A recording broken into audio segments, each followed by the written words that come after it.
Ողջույն սիրելի հետևորդներ, այսօր մենք խոսելու ենք հաշմանդամություն ունեցող անձանց իրավունքների օրակարգ հասարակական կազմակերպության նախագահ Մուշեղ Հովսեփյանի հետ։ Նախ շնորհակալ ենք մեր հրավերը ընդունելու համար։ Պարոն Հովսեփյան, այսօր ուզում ենք խոսել Հայաստանում որքան գրանցված հաշմանդամություն ունեցող անձինք կան եւ ինչ խնդիրների են նրանք բախվում, կխնդրեմ մանրամասնեք։ Հայաստանում այս պահին ապրում է շուրջ 200,000 հաշմանդամություն ունեցող մարդ, որը ընդհանուր բնակչության 6-ից 7%-ն է կազմում։ Սրանք պաշտոնական վիճակագրություն են, այսինքն այն մարդիկ են, ովքեր փաստաթղթավորված ունեն հաշմանդամություն։ Իրականում գործնականում հաշմանդամություն ունեցող մարդկանց թիվը սովորաբար շատ ավելի մեծ է, քանի որ դրամաբանությունը հաշմանդամության սահմանման գործընթացի հնարավորինս քիչ թվով մարդկանց հաշմանդամության սահմանումն է, հետևաբար իրականում հաշմանդամության երևույթին ավելի մեծ թվով մարդիկ են բախվում իրենց կյանքում, ընդհանուր առմամբ ընդունված է համարել, որ յուրաքանչյուր բնակչության 15% ունի հաշմանդամություն, այդ թվում պայմանավորված իրենց տարիքով եւ այլ մարտահրավերներով, այդ թվում անմաչելիությամբ եւ այլն։ Ինչ դժվարությունների են հաշմանդամություն ունեցող մարդիկ բախվում, կախված շատ տարբեր հատկանիշներից, այդ թվում հաշմանդամության տեսակից, մարդու տարիքից, կրթությունից եւ այլ անհատական հանգամանքներից, այդ դժվարությունները կարող են տարբեր լինել, տարբեր են նաեւ ըստ ոլորտի, կրթությունում բնականաբար այդ մարտահրավերները այլ են, զբաղվածության ոլորտում այլ։ Ընդհանուր առմամբ խնդիրները շատ բազմազան են, մարդիկ այդ խնդիրներին բախվում են ամեն օր եւ կարելի է նկատել, որ դրանք էականորեն ազդում են նրանց կյանքի որակի վրա եւ ցավոք հաճախ բերում են աղքատության բարձր մակարդակի հաշմանդամություն ունեցող անձանց շրջանում, ցածր մասնակցության հասարակական կյանքին եւ բոլոր ոլորտներում դրանք իրենց բացասական ազդեցություն են ունենում հաշմանդամություն ունեցող անձանց իրավունքների վրա։ Որքան են աշխատունակ եւ որքանը ոչ եւ ինչ խնդիրների առաջ է նաեւ սա կանգնեցնում։ Ընդհանուր առմամբ հաշմանդամություն ունեցող անձանց զբաղվածության աշխատանքային հարցերը քննարկելիս հաճախ է օգտագործում աշխատունակ տերմինը, սակայն աշխատունակը շատ վիճահարույց, խնդրահարույց տերմին է, որովհետև աշխատանքային իրավունքը մարդունն է եւ դա որևէ կերպ կապված չէ հաշմանդամություն ունենալ չունենալու հանգամանքի հետ։ Մարդը կարող է աշխատել նույնիսկ երբ ունի մեր պատկերացմամբ շատ ծանր հաշմանդամություն եւ այնուամենայնիվ ինքը գտնի իրեն իր կարիքներին հարմար հաշվի առնող աշխատանք, ուստի այդ աշխատունակ գնահատումը թեև Հայաստանի Հանրապետությունում դեռևս օգտագործվում է, բայց անօգուտ եզրույթ է ըստ էության եւ ոչինչ չի ասում հաշմանդամություն ունեցող մարդկանց իրական կարիքների մասին։ Զբաղվածության ոլորտում վիճակագրությունը ընդհանուր առմամբ լավ չի հավաքագրվում Հայաստանի կառավարության կողմից եւ շատ նաեւ վիճակագրական զեկույցներում, երբ որոնք առնչվում են հաշմանդամություն ունեցող անձանց եւ զբաղվածությանը լավ չեն ցույց տալիս, թե ինչ խնդիրներ կան զբաղվածության ոլորտում, բայց մենք գիտենք, որ մեծ է գործազրկության մակարդակը հաշմանդամություն ունեցող մարդկանց շրջանում, զբաղվածության ծրագրեր ցավոք այս պահին Հայաստանի Հանրապետությունում կոնկրետ հաշմանդամություն ունեցող մարդկանց համար չկան, եթե դրանք նախկինում կային, ապա կառավարությունը դադարեցրել դրանց գործունեությունը, որովհետև պակաս արդյունավետ էին, բայց հիմա ընդհանրապես դրանք գոյություն չունեն։ Եվ այս առումով բազմաթիվ են խնդիրները, այդ թվում վերջերս կառավարությունը քննարկում էր զբաղվածության ռազմավարությունը եւ դրանից բխող գործողությունների ծրագիրը երեք վերջացավ հանրային քննարկման փուլը, բայց դրանում եւս բացակայում է հաշմանդամություն ունեցող անձանց զբաղվածության առանձին ծրագրեր իրականացնելու միտումը կառավարության, սա էլ որոշ առումով հակասության մեջ է կառավարության հատկապես վարչապետի մոտեցումների հետ, որ անընդհատ խոսում է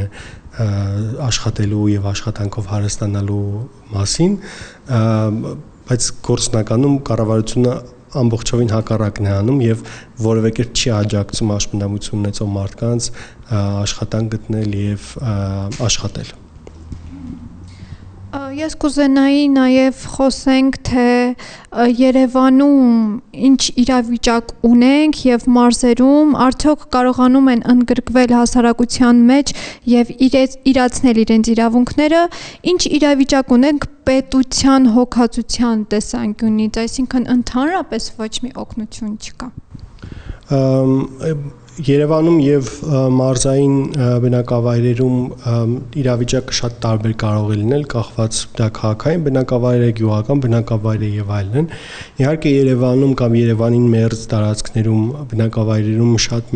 ավելի մեծ թվով ծառայություններ են հասանելի, այդ թվում վերականգնողական ծառայություններ, սոցիալական ծառայություններ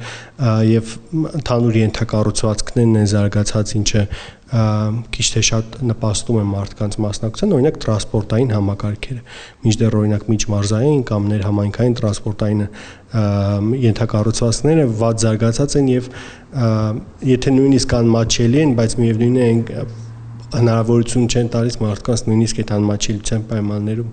օգտվել դրանցից, շատ իրավիճակը էլի կախված է տարբեր հանգամանքներից, պետք է նկատել նաեւ, որ շատ կարևոր է այստեղ խոսել մատչելիության, ֆիզիկական միջավայրի մատչելիության վերաբերյալ։ Երևանում իհարկե տեսնում ենք մայթերին տարիներ շարունակ, արդեն վերջին 10 տարվա ընթացքում շարունակաբար մեծանում է մայթերի թեկությունների, թեքահարթակների թիվը, բայց ընդհանուր առմամբ կարելի է նկատել, որ դա սկսում եւ ավարտվում է մայթերով եւ շենքեր շինությունները մատչելի չեն դառնում։ Եվ այս առումով հետաքրքիր վիճակագրություն կա, մենք ամեն տարի դիմում ենք Քաղաքաշինության հրդեհային անվտանգության տեսչական մարմին հարցնելու, թե քանի խախտում է մատչելիության արձանագրվել նախորդ տարվա ընթացքում, վերջինը ստացել ենք մի քանի օր առաջ պատասխանը 2024 թվականի ամբողջ 2024 թվականի ընթացքում տեսչական մարմինը Հայաստանի Հանրապետությունում արձանագրել է մատչելիության 5 խախտում։ Եվ բոլոր Գեղարքունիքի մարզում են եղել այս տարի, ինչը նշանակում է ուղղակի, որ Գեղարքունիքի մարզի կոնկրետ տեսուչը հավանաբար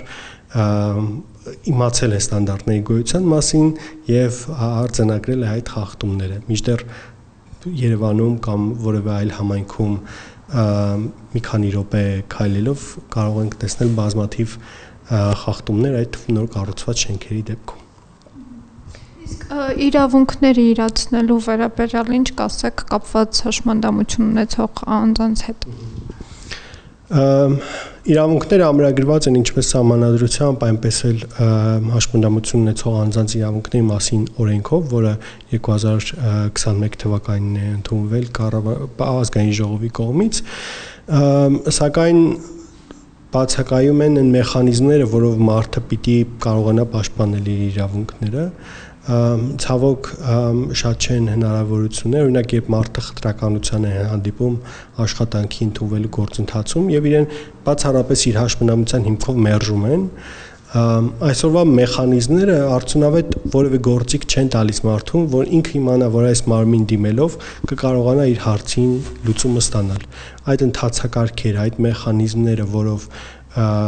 պետք է պաշտպանությունը իրականացվեր իրավունքների, ցավոք չկան։ Նույնն է նաև մատչելիության դեպքում։ Օրինակ, եթե նոր շենք եք նկատում կառուցվածք, որը մատչելիության ստանդարտներին չի համապատասխանում, բոլորի ենթադրությունն այն է, որ պետք է դիմեն տեսչական մարմին։ Մինչդեռ տեսչական մարմինը կարող է խախտումը արձանագրել նախքան շահագործումը։ Եթե շահագործվել է, այլևս իրենց լիազորությունները սահմանափակված են։ Ստացվում է, որ քաղաքացիները, ովքեր անմատչելի նորակառույց շենք են տեսնում, ոչինչ չեն կարող անել։ Եվ նույնն էլ նաև հասարակական կազմակերպությունները մեզ բազմաթիվ քաղաքացիներ բողոքներ են ուղարկում, օրինակ այս շենքը մատչելի չէ, ինչը իրականացվում է, բայց հաշվի չի առել հաշմանդամություն ունեցող մարդկանց կարիք, եւ մենք չունենք որևէ տեղ, ում կարող ենք դիմել այդ հարցով։ Եվ ստացվում է, որ այտենց փակ շրջապտույտի մեջ ենք եւ որևէ հարց ընդհանուր առմամբ այտենց համակարգային լուծում չի ստանում։ Այսինքն որոշ չափով նաև չեն կարողանում պայքարել իրենց իրավունքների համար։ Այդպես է ստացվում։ Այո, իհարկե, որովհետեւ չունենք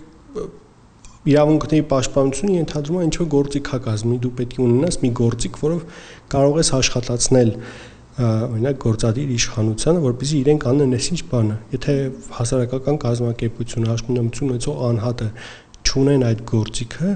ազդեցությունը միայն մնում է հանրային հաղորդակցությունը։ Մենք խնդիրները բարձրաձայնում ենք, կլուծեն, չէ, այդ տարբերակով իհարկե մեկ մեխանիզմ կա, որը մենք օգտագործում ենք, դա դատական հայցերն են։ Մենք այս պահին ունենք մեկ գործ ընդհանուր հաշմանդամություն ունեցող բոլոր անձանց վերաբերելի, որը գտնվում է դատարանում 2023 թվականի սեպտեմբերից եւ վերաբերում է հաշմանդամության սահմանման գործընթացին։ Մենք այդ նոր գնահատման համակարգը համարել ենք խտրական եւ քանի որ կառավարությունը թաքցնում է այն բանաձևը, որով որոշում է անձունի հաշմանդամություն թե ոչ։ Ու այդ գործընթացում ենք դա մեխանիզմներից մեկն է, բայց իհարկե դա շատ ծախսատար գործընթաց է դատարան դիմելը եւ այդ իրավունքից օգտվելը, այնուամենայնիվ դա մեխանիզմներից մեկն է, որ այս բանին օգտագործում ենք։ Եվ վերջին հարցը դուք նշեցիք, որ կառավարությունը ոչ մի բան չի անում, որպեսզի օգնի այժմ հաշմանդամություն ունեցող անձանց, նույնիսկ դեղորայքով նրանք չեն օգնում, այսինքն ոչ մի ծրագիր գոյություն չունի եւ նույնիսկ դեղորայքով նրանք չեն օգնում այդ անձանց։ Չէ, իհարկե կան, երբ որ անձի հաշմանդամությունը սահմանվում է, կա այն նվազագույն փաթեթը, որ պետությունը առաջարկում է անձին, դա կրթությունից, անվճար կրթության կամ զեղչված համակարգից օգտվելն է, առողջապահական համակարգից, անվճար կամ զեղչված օգտվելն է, դեղորայքը վերջին շրջանում դրական փոփոխություն եղավ եւ երրորդ խմբի հաշմանդամություն ունեցող մարդիկ եւս ստանում են անվճար դեղորայքը։ Իհարկե, երբ որ մարդկանց հարցնեք, մարդիկ կասեն, թե ինչքան դժվար են այդ գործընթացները եւ ինչ դժվարություններով են մարդիկ այդ դեղորայքը ստանում, այդ դեղորայքի ցանկն է սահմանափակ, ոչ միշտ է բխում մարդկանց կարիքներից եւ այլն, եւ ստանալու գործընթացը կարող է հավելյալ դժվարություններ առաջացնել, երբ որ մարդը հաշմանդամություն ունի, այնուամենայնիվ նման նվազագույն բաներ, այդ թվում կենսաթոշակը կամ հաշմանդամության նպաստը պետության կողմից տրամադրվում է, բայց դրանք շատ նվազագույն բաներ են եւ դրանք չեն բերում կյանքի որակի կտրուկ փոփոխության, ինչի կարիք մենք այժմ ունենք։ Շնորհակալ եմ, պարոն Հովսեփյան։